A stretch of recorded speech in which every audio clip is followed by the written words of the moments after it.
everyone can sign up to. Okay, I mean, there's this issue in terms of summer mining in former industrial areas, hemorrhaging population has been with us for some time. We've seen some of the sharpest decreases in Scotland in terms of population in many of our mining areas, from Dunmelling to Muirkirk to Newcomnott, right across East Ayrshire. We've already put a marker down, we've already had the Scottish Government down, just to say, because, and I've lobbied hard at COSL, I can tell you, to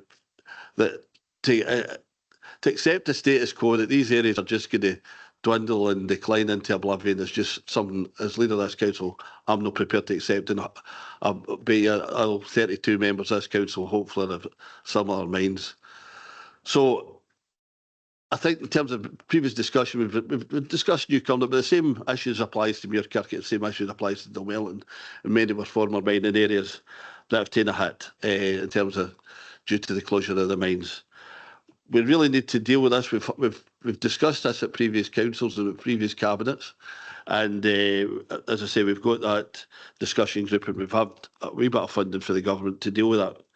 So I think we want to put our marker down in terms of this, and what I'm asking for is an an additional amendment to put a marker down with this respect for all areas experiencing declining population, and recognise as part of depopulation that housing is a major factor alongside health and education, where we've invested extensively in some of these areas. So we're asking that we lobby Scottish and UK governments for further specific funding for rural areas to tackle depopulation and deindustrialisation. And it's basically just to put a marker down that we're fighting for these communities, and I hope everybody can get behind that in future and lobby hard against both governments to make sure that this is an issue. If we're not prepared to sit here and do nothing, and we want to fight for all our communities to make sure that we do get some investment right across the board. Colleagues, sorry that took so long, but it's just you can understand that means a lot to members, particularly in these areas affected, and it's important that we do make that statement, that we get a wee bit some of the silo work and looking to get some imaginative solutions to some of the decline that's faced these areas for decades. And we're just not prepared to accept that any longer. Colleagues, Barry.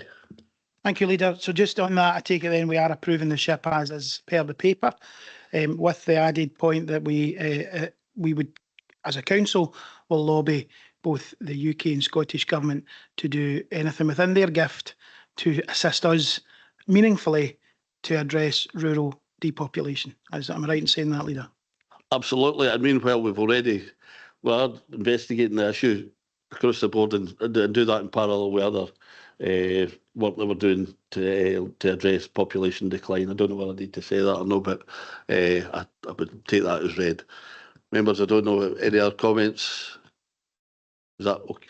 Claire? Just briefly, that we were talking there about silo thinking, and recently we talked about people coming from their homes, especially the elderly, to keep them in their homes for as long as possible. These homes aren't particularly suitable to send them back to. So the impacts in the Health and Social Care Partnership budget alone is worth looking at what we can do to lobby the governments to get the proper funding, to get the right housing up there for our elderly populations. Thank you. Okay. Jim? So just finally for me, Leader, I can accept that additional recommendation, and I think the word is going to be specific to depopulation and tackling rural areas. Any funding that does come in, it's targeted and it's ring fenced. If any funding does come in, additional funding to that. Other than that, I welcome the additional £64 million in the SHIP programme and the additional 132 for the HIP programme as well. Yeah. Okay, with that additional, if there's no other comments for that additional amendment, I'll move the paper. Okay, agreed. I'd just thank everybody for their forbearance there. Okay, next bit, I've lost my place now. You have to help me, Eddie, for a minute. Rapid rehousing in Lisa, yeah. Thank you, Chair. Good afternoon, members. The purpose of this report is to provide an annual update on the Council's Rapid Rehousing Transition Plan, also known as RRTP, Year 5 actions in 23-24 and planned implementation of Year 6 actions with recommendations noted at paragraph 2. Background information in relation to the RRTP is set out at paragraphs 3 to 8. Members will be aware of the Homelessness and Rough Sleeping Action Group recommendation of 2017 for a transition to a housing first and rapid rehousing approach, and all local authorities were required to develop and submit an RRTP to the Scottish Government as one solution to end homelessness in Scotland over a 5-year planned and costed phase from 2019 to 2024. Paragraph 5 highlights that the Minister for Housing wrote to all local authorities on the 5th of March 2024 to confirm that additional funding of £8 million would be distributed across all local authorities for an additional Year 6 of RRTPs, recognising the challenges following feedback from the Housing Options Hubs and the Homeless Prevention and Strategy Group, co-chaired by the Scottish Government and COSLA. There is focus throughout the plan on the prevention of homelessness through support for all vulnerable households with diverse needs, and paragraph 8 highlights some of the key strategic documents that the RRTP aligns to, which place people at the heart of everything we do and fulfils our commitment to our young people in the promise, improving life outcomes for those accessing our services. Paragraph 9 to 12 provides an update on the progress made throughout 23-24 in reducing homelessness, early intervention and prevention work and continued partnership working. Key achievements throughout 23-24 included 100% sustainment rate for housing first tenancies created, a service-wide rollout of a culture of care training package and the completion of the Reconnect tenancy sustainment pilot. Paragraph 11 discusses the annual monitoring report and updated RRTP action plan, which was submitted to the Rapid Rehousing and Local Engagement Team at the Scottish Government on the 11th of October 2024. The reporting format followed the same format as last year's, with a focus on capturing qualitative data via case studies, and feedback in the submission is yet to be received. Performance in relation to the actions contained within the RRTP is measured using a traffic light scoring system detailed at paragraph 12. Members will note the progress made, and further detail is contained within the annual review Appendix 1 and the updated plan Appendix 2. The plan is fluid in nature. Actions are removed when completed and no longer relevant, or new actions can be added to the plan. Implications are set out at paragraphs 13 to 20. The RRTP was produced in line with the guidance issued by the Scottish Government within the Ending Homelessness Together action plan. Prevention activities within the RRTP are prioritised in connection with the HL1 homelessness data set to ensure a targeted response to homeless prevention. The RRTP is reviewed on an annual basis, and any adjustments made accordingly to prioritise local need. The RRTP promotes equality, diversity and inclusiveness, and the Council will continue to work with all partners to tackle the root causes of inequalities to build a fair and inclusive East Ayrshire. A full equality impact assessment was carried out as part of the development of the RRTP.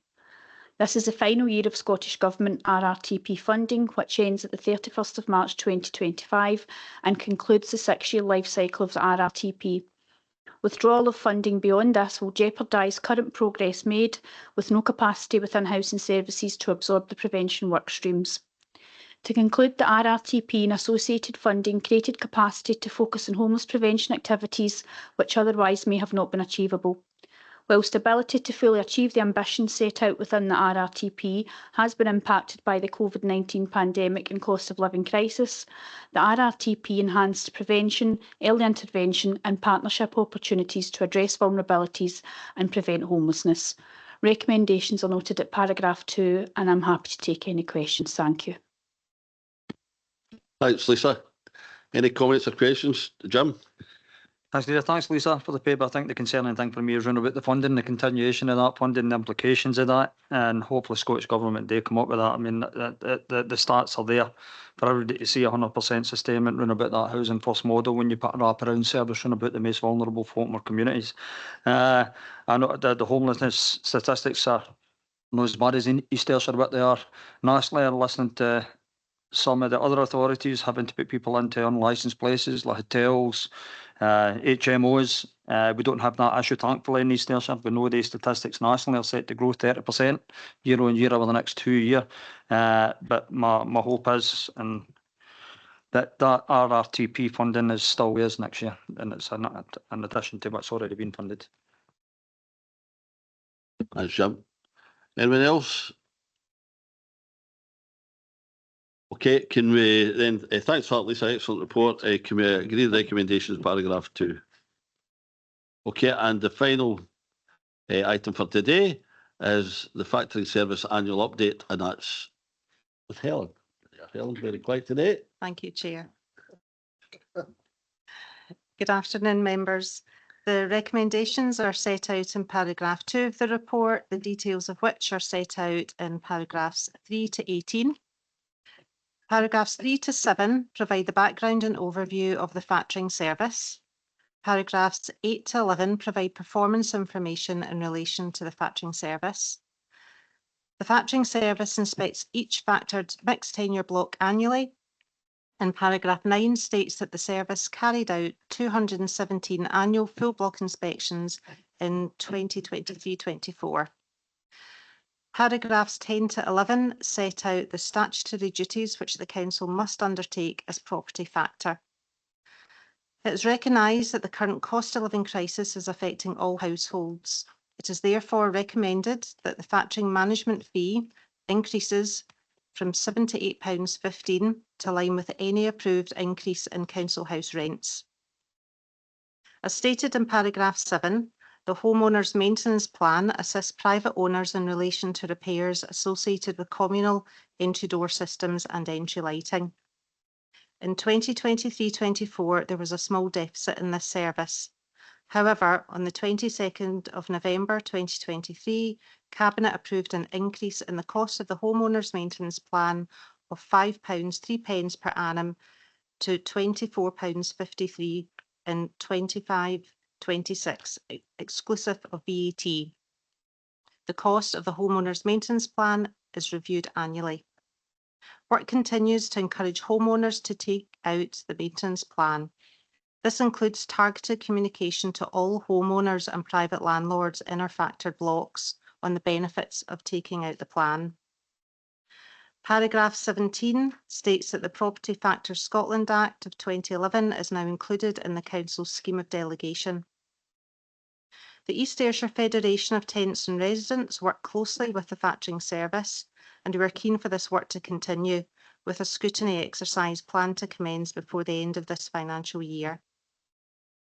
The factoring service supports the guiding principles of the 2015 to 2030 East Ayrshire Community Plan, and the provision of the factoring service in maintaining mixed tenure tenement blocks also links to the Safer Communities Delivery Plan. Members will note that the Council must adhere to the statutory obligation set down in the Property Factors Scotland Act and require it adheres to Scottish Government guidance on the recovery of homeowner shares. There are no human resources, equality impacts or Fairer Scotland duties implications arising from this update report. Increasing the factoring management fee and homeowners maintenance plan fee for the next financial year will help to ensure that the Council can continue to provide the factoring service effectively. Failure to increase the fees would result in the Council bearing an increased cost to provide the factoring service to private homeowners. There are no direct net zero implications arising from this report, and I'm happy to take any questions. Thank you. Thanks, Helen. Any questions?